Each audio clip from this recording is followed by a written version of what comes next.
Well, this is the third time that I've run for Congress, so this wasn't a decision I made recently. It's really a decision that I reached, I guess, a little over 40 years ago, that when I ran the first time. My motivation running is that I think we have a problem in the country, I was really been running, even though I'm not the atypical candidate with what a lot of expectations for people running for Congress. I think I'm exactly what the type of person people need to be looking for to get us out of the problems we have right now. The last two times I figured I probably had maybe a 1% chance of winning type thing, because I think it was really going to take a even greater calamity than 2008 to really wake people up to what I view as a problem that's just looming there. But I actually think this time that my odds have really gone up considerably, because going out and talking with people, the recognition of the problem is really growing dramatically from the last few times I ran. So I really expect my chances of winning this time are much better than were the last two times. That's why I'm running. I really think that we need to have a government that is smaller and more designed, as you saw in the original Constitution, to be a federal type government as opposed to a national government. I really believe in the ideas of inalienable rights, and the governments are there to protect those. And we've been shifting through the years, the 200 years of the United States, more and more towards a government that is ruled by a strict majority rule. And I think we're losing the idea of why we are considered the land of freedom and prosperity. And that is the problem. Is if anybody in their regular lives, which is most of us, we're seeing that we are losing the standard of living. Our incomes are dropping. The appearance that certain people are being favored via government and are making oodles because of that arrangement is becoming more and more evident to a lot of people.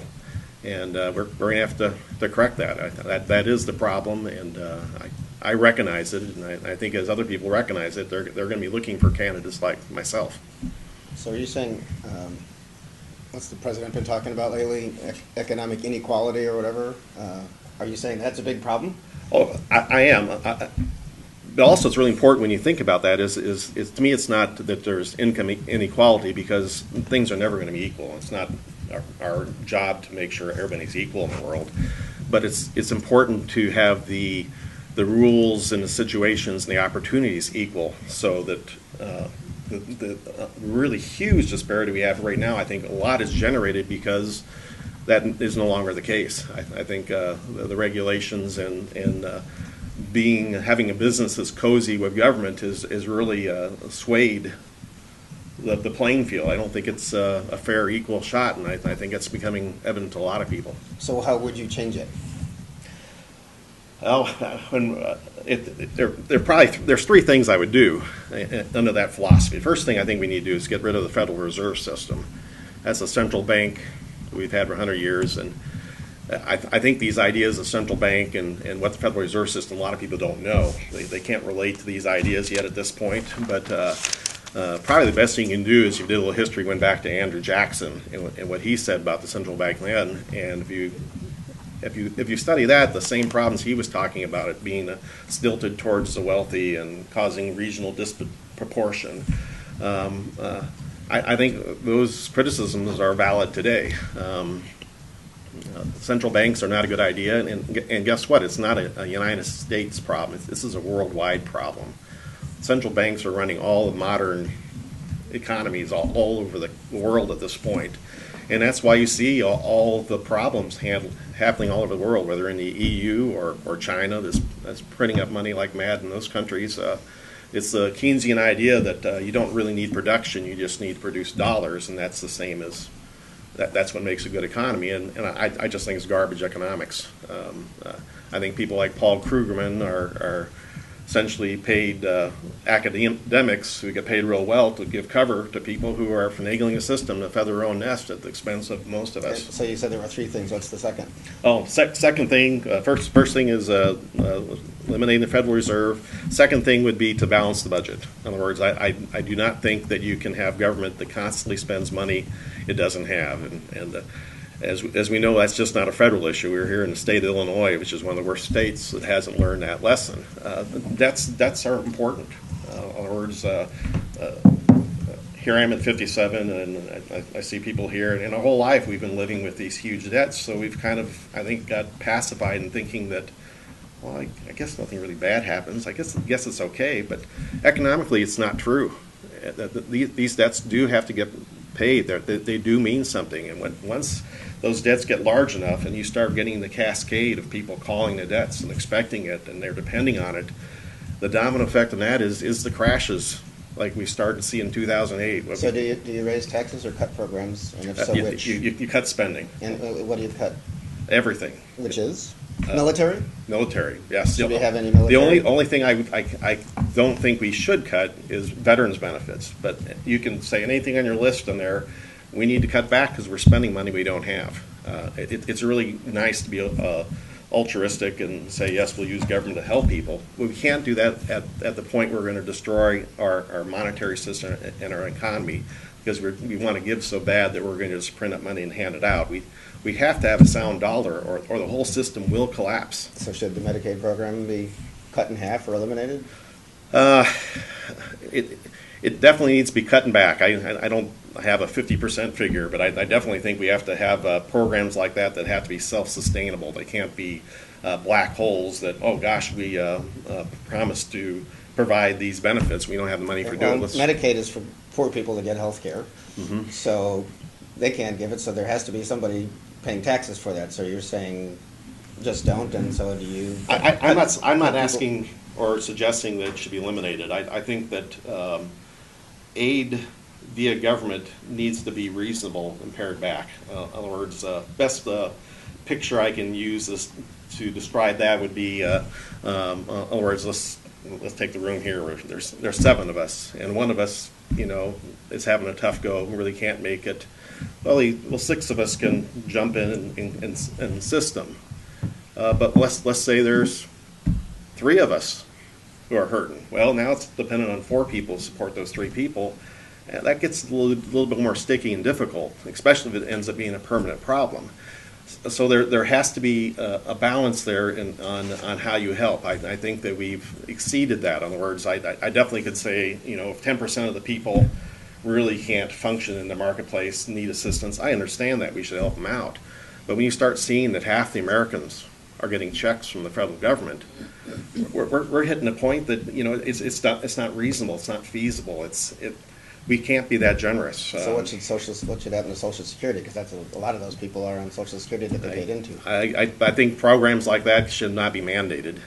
I think they should be voluntarily chosen. So you could opt out of Social Security if you want, and then not pay the cost at your workplace. Because a lot of people are just going to say, I'm not going to pay it now, not thinking about the future, and then what happens?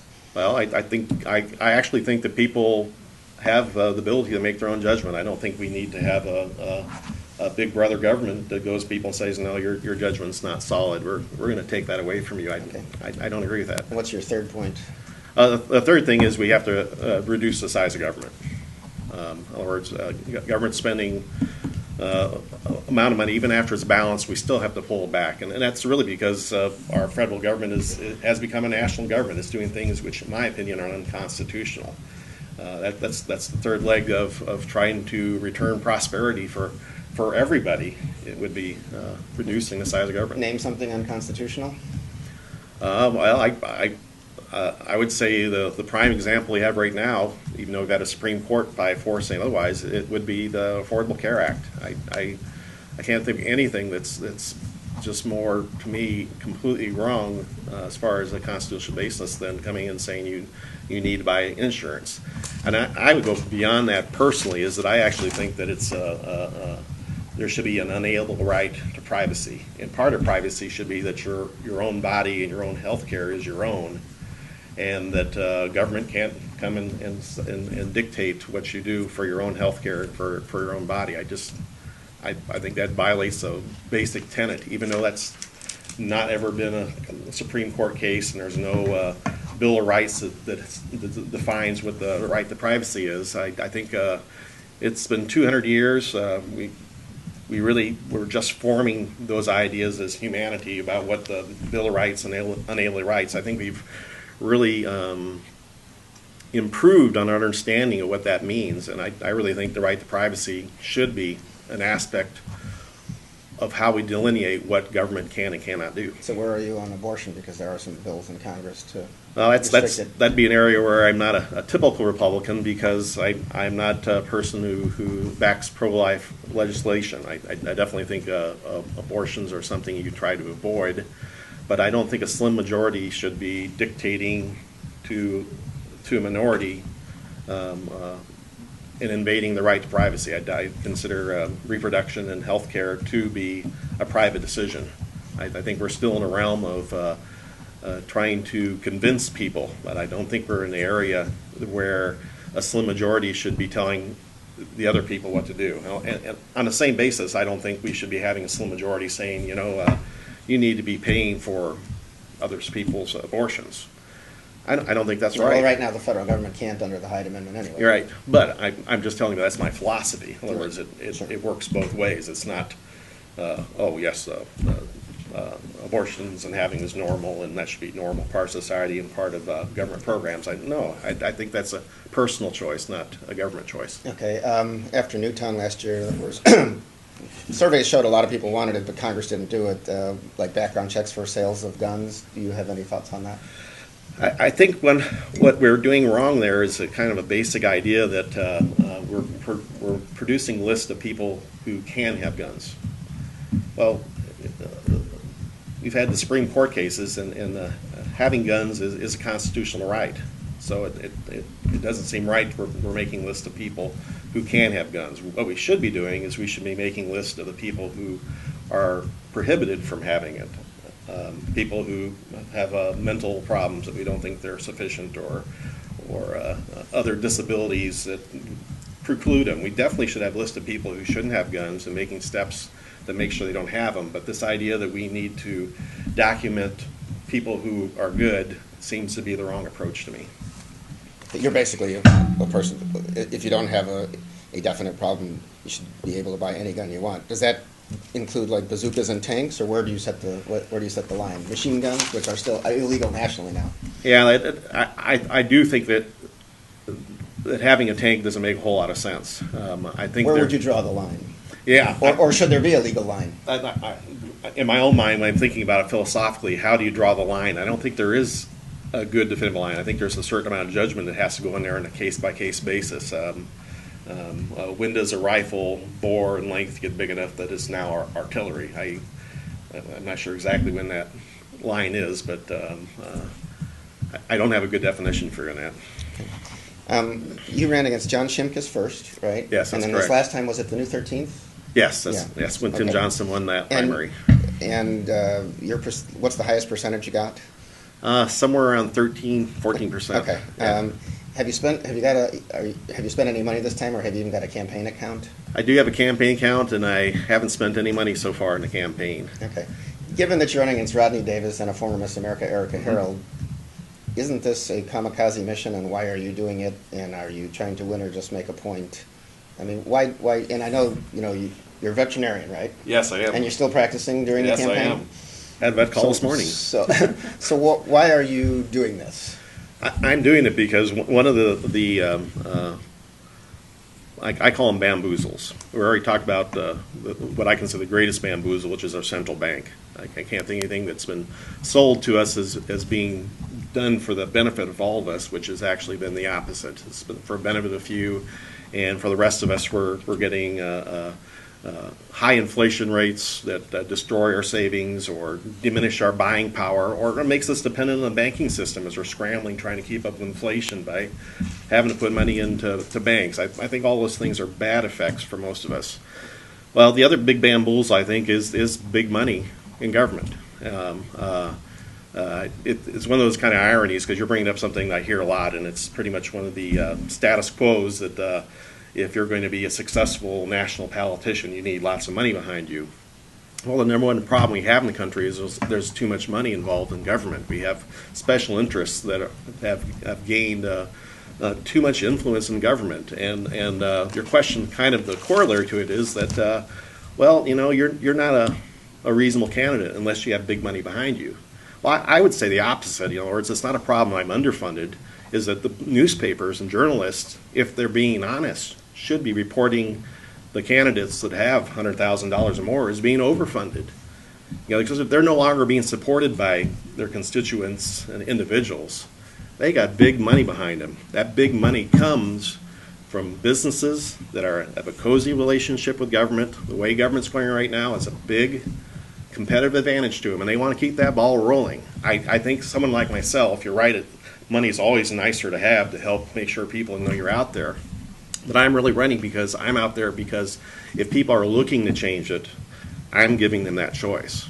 But I'm not going to be doing the traditional, I'm going to get the right money behind me so that I can sell myself and see pictures shaking hands with the right people here and that. I'm really much more of an ideas guy.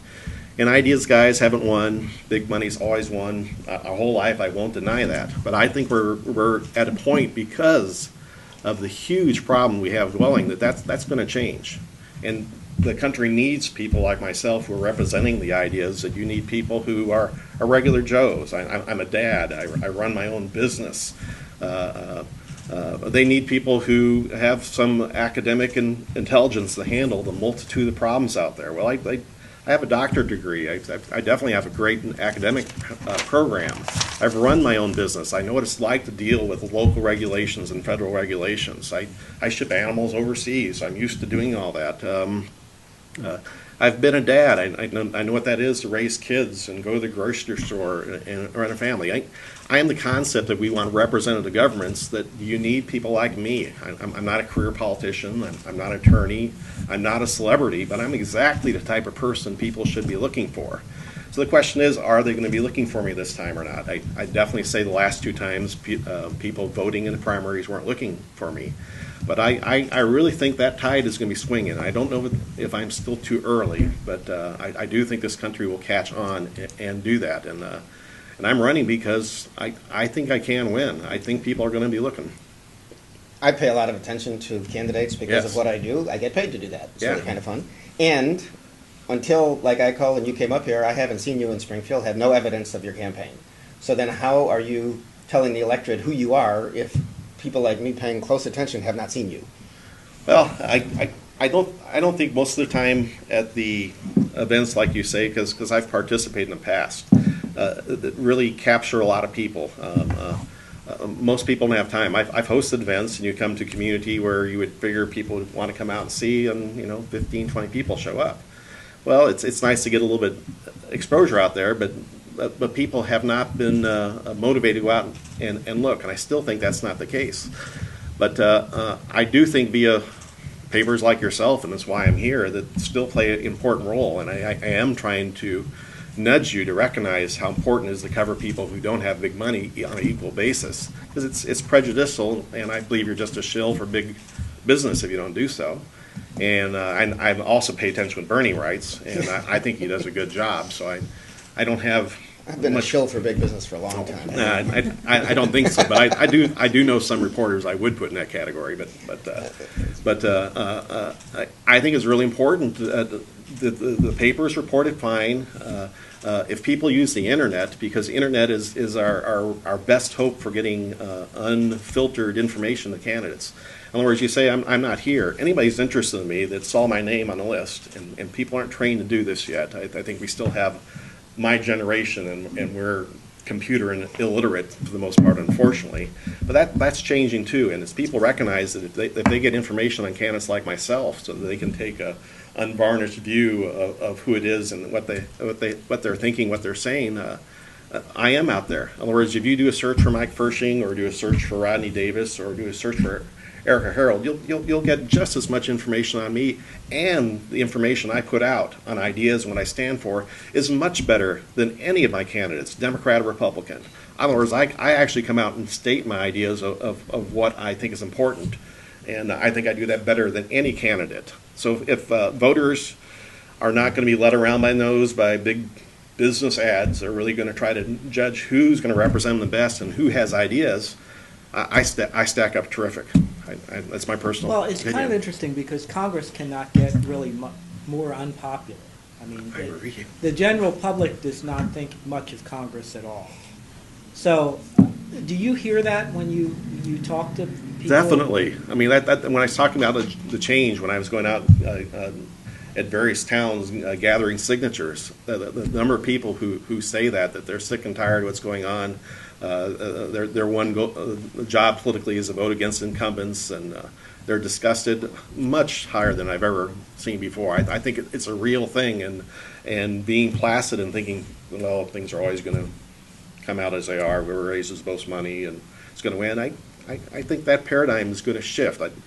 I still believe the people that we were just talking about are a minority, but they are now a significant minority, and a significant minority to me is a minority is the same idea as when you think about the revolutionary period. It was 10, 15, 20% of the people who actually wanted to revolt and went out and did the military actions and gave the money to support the military actions. Most people were kind of like, I don't know if I really like that king too much either, or, well, maybe it's not so bad, maybe we can stick with them. You know, they were complacent, which is pretty much like our society now. There's a lot of people who aren't active, but I do believe that significant minority, if they recognize their political power, if they vote in the primary system, there's not a single primary in this country we can't win. I think the main problem is we don't have enough people running with these ideas.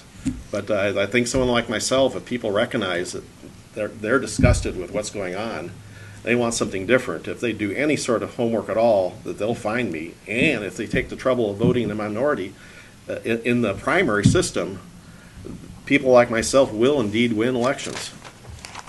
What do you think of the job Rodney Davis has done?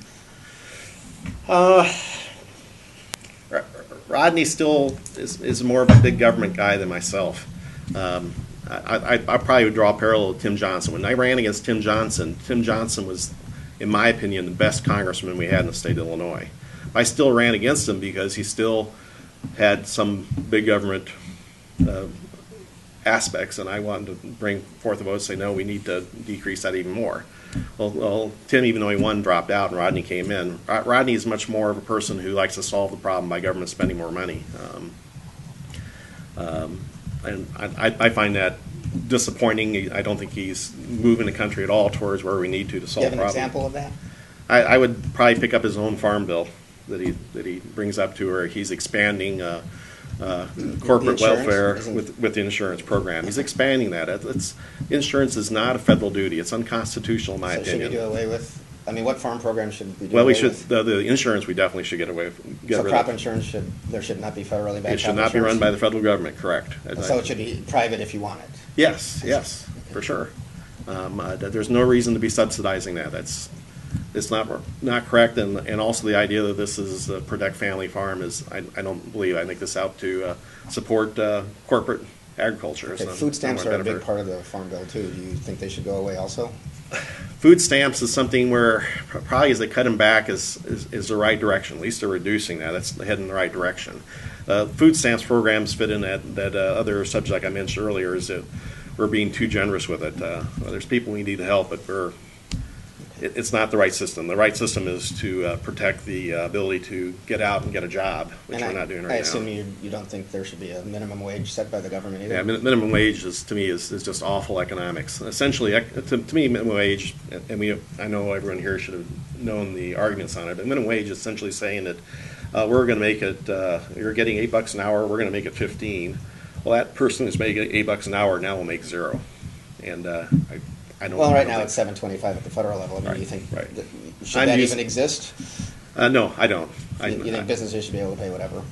Correct. Okay. I don't think that makes any economic sense. Do you have employees? Yes. As part of your, do you pay them minimum wage, or do you? I have some students from the high school in the work-study program, and they are, Austin, he is getting minimum wage. So that's $8.25 in Illinois now. I actually forget what it is. Okay. Can you, and just, were you a Ron Paul supporter, by the way? Yes. Okay, because I know that he's the Federal Reserve, and I'm not an expert on the Federal Reserve, but, you know, I know that the central bank has like been, you know, selling bonds and trying to keep interest rates low for home buyers and stuff. You don't believe in any of that, but didn't that system, wasn't that designed to stabilize things, you know, so we wouldn't have another depression? That is the song and dance that's being sold to us. It's not true. If you look through the 100 years, yes, we had depressions. Yes, we've had inflation. Yes, we've had, you know, it hasn't done what it says to. But plus, it essentially has been steering money into the pockets of those connected with the central bank. If you're going to print money up and hand it out to buddies, I want to be the counterfeiter.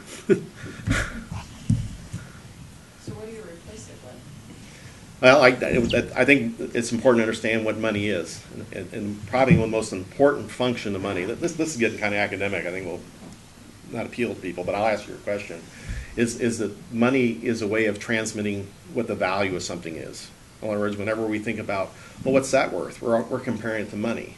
Well, for that to happen, money has to be stable, and so that means that you can't create money. Money has to be a stable source. It's kind of like what you see with Bitcoin, why it's taking off, because it's a certain number of numbers, and there are no more numbers, so it's going to be a stable quantity.